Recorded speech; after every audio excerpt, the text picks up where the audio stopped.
Hi! Hello! Welcome back to my channel Mamata Naveen Kumar vlogs. Today ఈరోజు మన ఛానల్‌లో అన్ని హెల్తీ రెసిపీసే.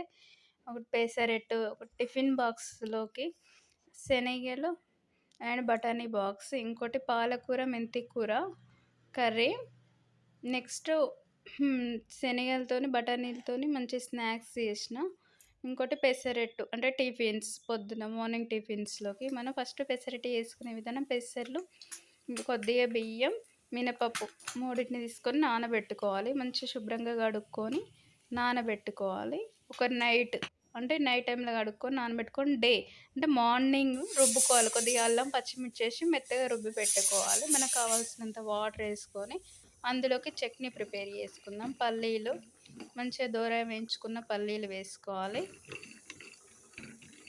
వాటిలోకి చట్నీకి మళ్ళీ పల్లీలు, కొంచెం కొంచెం మినపప్పు కాదు, శనగలు, పల్లీలు, సాల్ట్, లైట్‌గా బెల్లం అంటే మనం ఆప్షన్, మన టేస్ట్ వేసుకుంటే వేసుకోవచ్చు, లేకుంటే లేదు. పచ్చిమిర్చి వేసుకొని మంచిగా మెత్తగా రుబ్బుకోవాలి. రుబ్బుకున్నాక మళ్ళీ చట్నీలోకి పోపు పెట్టుకుందాం. అందులో కొద్దిగా జీలకర్ర అండ్ పసుపు వేసుకొని చట్నీ పోపు పెట్టుకుందాం. చట్నీ రెడీ అయిపోయింది. చట్నీ పక్కకు పెట్టుకొని మళ్ళీ ఇప్పుడు కర్రీ వండుకుందాం. పాలకూర, మెంతికూర కర్రీ వండుకుందాం.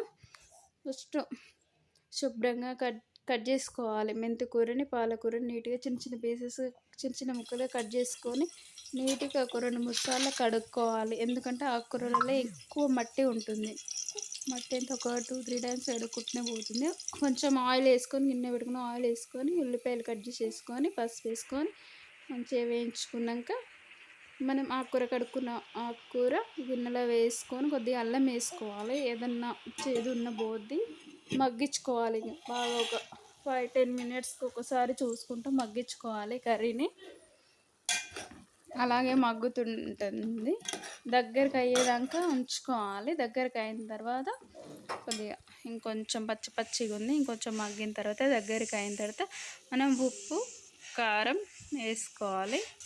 మనం తర్వాతకి ఇందాక శనగలు, బఠానీ పెట్టుకున్నాం కదా, దాంట్లోకి కొంచెం ఆయిల్ వేసుకొని ఉల్లిపాయలకి పచ్చిమిర్చి కట్ చేసుకొని మంచిగా ఫ్రై చేసుకోవాలి. అంటే పోపు టైప్, టేస్ట్ కోసం పోపు టైప్. ఇందులో సాల్ట్ అట్లాంటిది ఏం కలపొద్దు.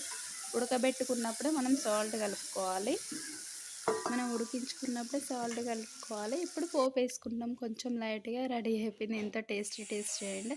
కర్రీ కూడా రెడీ అయిపోయింది. మనం ఉప్పు కారం మగ్గించుకున్నాక రెడీ చేసుకోవాలి టేస్టింగ్ ప్లేట్ లాగా. శనగలు, బఠానీ కూడా రెడీ అయిపోయింది. మనం పెసరట్టు చట్నీ కూడా రెడీ అయిపోయింది. పెసరట్టు అట్లు దోశలాగా వేసుకోవాలి. ఓన్లీ స్నాక్స్ బాక్స్, ఇంకా హెల్దీ అయిన snacks box. Please subscribe my channel. Healthy food recipes కోసం ఇంకా ఎన్నో రెసిపీస్